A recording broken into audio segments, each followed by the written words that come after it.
बिहार के यूट्यूबर मनीष कश्यप की मुश्किलें जो हैं वो कम होने का नाम नहीं ले रही हैं और हर बढ़ते दिन के साथ ये बढ़ती जा रही हैं। फिलहाल जो बड़ी जानकारी, बड़ी खबर उनको लेकर आई है वो ये है कि तमिलनाडु पुलिस जो है वो उन्हें अपने साथ लेकर तमिलनाडु चली गई है। मंगलवार को पटना से सीधे फ्लाइट पकड़ के तमिलनाडु पुलिस जो है वो अपने साथ मनीष कश्यप को ले गई और कहा जा रहा है कि पटना के स्पेशल कोर्ट से तमिलनाडु पुलिस ने इसको लेकर परमिशन मांगी थी, जिसको परमिशन ग्रांट कर दी गई।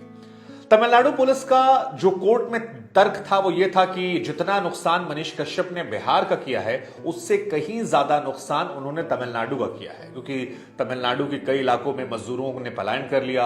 आर्थिक तौर पर करोड़ों रुपए का नुकसान हुआ क्योंकि इस खबर से लोग डर गए और बड़ी संख्या में वहां से पलायन कर गए। साथ ही तर्क ये भी दिया कि पुलिस ने कि तमिलनाडु की छवि को काफी बड़ा डेंट पड़ा है, वहां पर लोग आने से घबरा रहे हैं, कतरा रहे हैं, उन्हें लगता है कि यहां पर मार पिटाई या खून खराबा हो जाता है। और इन तमाम तर्कों के बाद ट्रांजिट रिमांड के लिए मनीष कश्यप को फिलहाल तमिलनाडु भेज दिया गया है।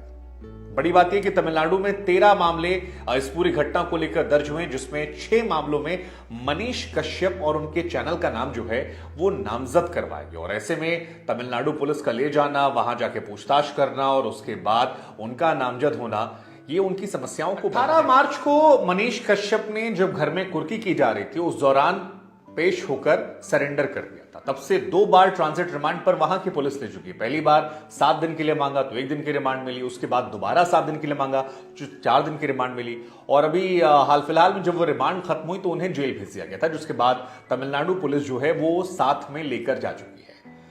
अब विशेषज्ञ मानते हैं कि बिहार में जो मामले मनीष कश्यप पर दर्ज हैं उसमें उन्हें 5 से 7 साल की सजा हो सकती है अगर वो सारे अपराध साबित हो जाते हैं तो। इन अपराधों में जमानत के लिए उसे 1 महीने का वक्त लग सकता है, क्योंकि जिला जज से वो जमानत मिलेगी नहीं, उसके लिए सेशन कोर्ट जाना पड़ेगा। ये टेक्निकल बातें जो हम आपको बता रहे हैं और इस सारी प्रक्रिया में 1 महीने का वक्त लग सकता है। ये बिहार की बात कर रहे हैं। तमिलनाडु में क्योंकि कई मामले और दर्ज हैं तो वहां पर भी अगर मामले साबित होते हैं तो मुश्किलें बहुत ज्यादा बढ़ सकती हैं।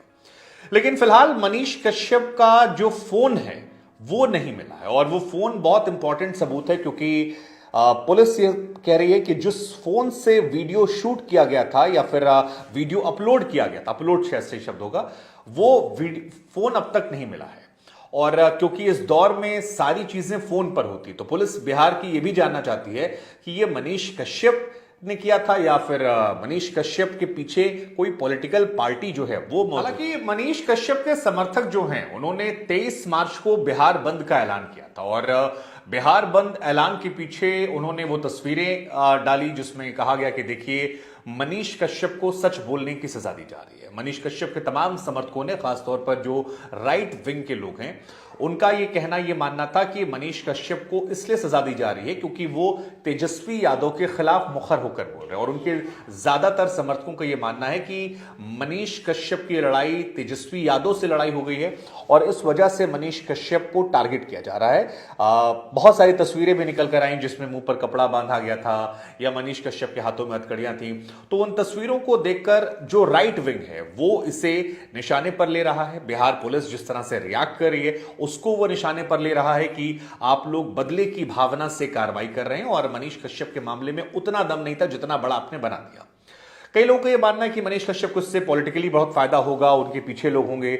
बहुत तरह की चर्चाएं जो हैं वो तेज। एक वर्ग ये मान रहा है कि मनीष कश्यप को कड़ी से कड़ी सजा मिलनी चाहिए, क्योंकि जिस तरह से यूपी, बिहार और तमिलनाडु के बीच उन्होंने खाई पैदा की और क्योंकि सरकार को मजदूरों के मामले में हमेशा असहज होना पड़ता है। जब भी ऐसा कोई मामला सामने आता है बिहार से जुड़े लोगों को बाहर पीटे जाने का या बिहार से जुड़े लोगों के बाहर जलील होने का, तो फिर सरकार जो है वो वहां की बहुत ज्यादा असहज हो जाती है। और ये असहज होने की वजह भी है क्योंकि बिहार के ज्यादातर मजदूर जो हैं वो बाहर काम करते हैं और जब भी ऐसी घटना होती है तो बिहार सरकार पर यह सवाल शुरू हो जाते हैं कि आप अपने राज्य में लोगों को जीने के, खाने के, रहने के, पीने के साधन नहीं सही से मुहैया कर पाए, इसी वजह से लोग यहां से बाहर जा रहे हैं और जब वो बाहर जाते हैं तो वहां पर उनकी दुर्दशा होती है, उनके साथ पिटाई होती है और इसके लिए अगर कोई जिम्मेदार है तो वो सीधे सीधे बिहार की सरकार है। ये आरोप हर बार जब ऐसी घटना होती है तो आती है।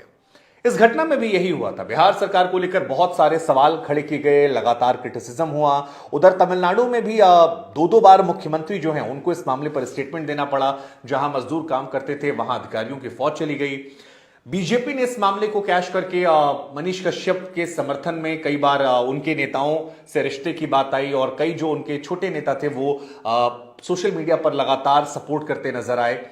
तो ये पॉलिटिकल मामला जो है ये भी बनता हुआ नजर आ रहा है। और क्योंकि मनीष कश्यप ने जाने से पहले कहा था कि तेजस्वी की कुर्सी जो है वो उखाड़ फेंकेंगे, तो वो भूरा भाल वाली थ्योरी जो है, भूरा बाल हटाना, वो भी यहां पर चर्चा के केंद्र में आ गया। और कुल मिलाकर अभी मामला जो है वो बहुत गरमाया हुआ है। हालांकि इस मामले में मनीष कश्यप की मुश्किलें लगातार बढ़ रही हैं क्योंकि एक के बाद एक एफआईआर जो है उनके नाम पर ठोकी जा रही है। पहले वो ट्विटर पे एक पोस्ट वाली एफआईआर बढ़ा दी गई थी कि देखिए अपनी गिरफ्तारी की झूठी खबर खुद ही प्रचारित कर। मनीष कश्यप के साथी जो है उन पर भी अब कठोर कार्रवाई शुरू हो गई है। नागेश और एक मणि करके कोई इनके सहयोगी हैं जो सच तक के मैनेजिंग डायरेक्टर ही बताए जा रहे थे, उन पर बिहार की आर्थिक अपराध जो इकाई है उसने कई तरह के मामले दर्ज कर लिए। मसलन दो मामले आपको बताते हैं।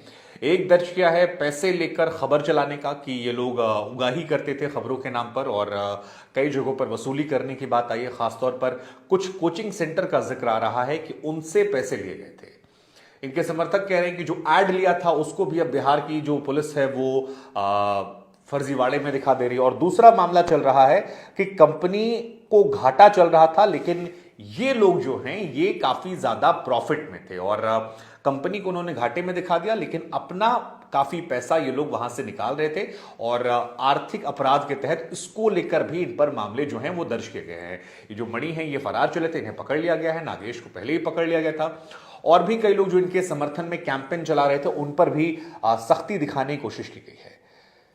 फिलहाल यह मामला जो है काफी ज्यादा गरमाया हुआ है। इस मामले में सीधे सीधे दो तरह से लोग बटे हुए हैं। एक वर्ग है जो इससे कहता है कि हिंदुत्ववादी हैं मनीष कश्यप, जिनकी बोलने के लिए उन पर आवाज दबाने के लिए सख्ती लगाई क्योंकि वो सच का साथ देते हैं, विरोधियों के खिलाफ बोलते हैं और इसलिए सत्ता बल उनके खिलाफ जाकर अलग तरीके से कार्यवाही जो है वो लगातार करता हुआ नजर आ रहा है। और दूसरी तरफ जो उनके विरोधी हैं वो ये कह रहे हैं कि देखिए एक फर्जी वीडियो बनाकर बिहार से लेकर तमिलनाडु तक इन्होंने असहज वाली स्थिति पैदा कर दी, लोगों को परेशान किया, बहुत सारे मजदूर वहां से भाग कर आए और दो राज्यों के बीच में समन्वय खराब हुआ, मनमुटाव हुआ, बहुत तरह की बातें आई। तो इन पर कठोर कार्रवाई होनी चाहिए क्योंकि डेंट बहुत बड़ा लगा है। तमिलनाडु पुलिस का हमने आपको शुरू में स्टेटमेंट बताया भी था कि करोड़ों का नुकसान हो गया हमें हमारे मजदूरों के जाने से, आर्थिक तौर पर, प्रतिष्ठा के तौर पर। बिहार में भी ये कहा जा रहा है। तेजस्वी यादव की साख को लेकर बहुत सारे सवाल शुरू हो गए थे।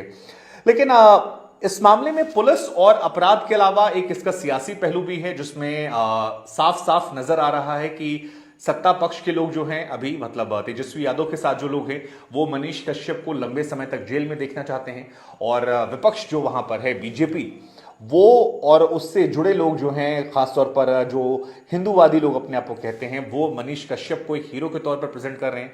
और जब से ये घटनाएं हुई हैं तब से मनीष कश्यप के सोशल मीडिया पर फॉलोअर्स की संख्या जो है वो भी बहुत ज्यादा बढ़ गई है। मतलब काफी बड़ी संख्या में लोग उनके पास आए हैं, जुड़े हैं। तो दोनों तरफ से सियासत जो है वो जारी है।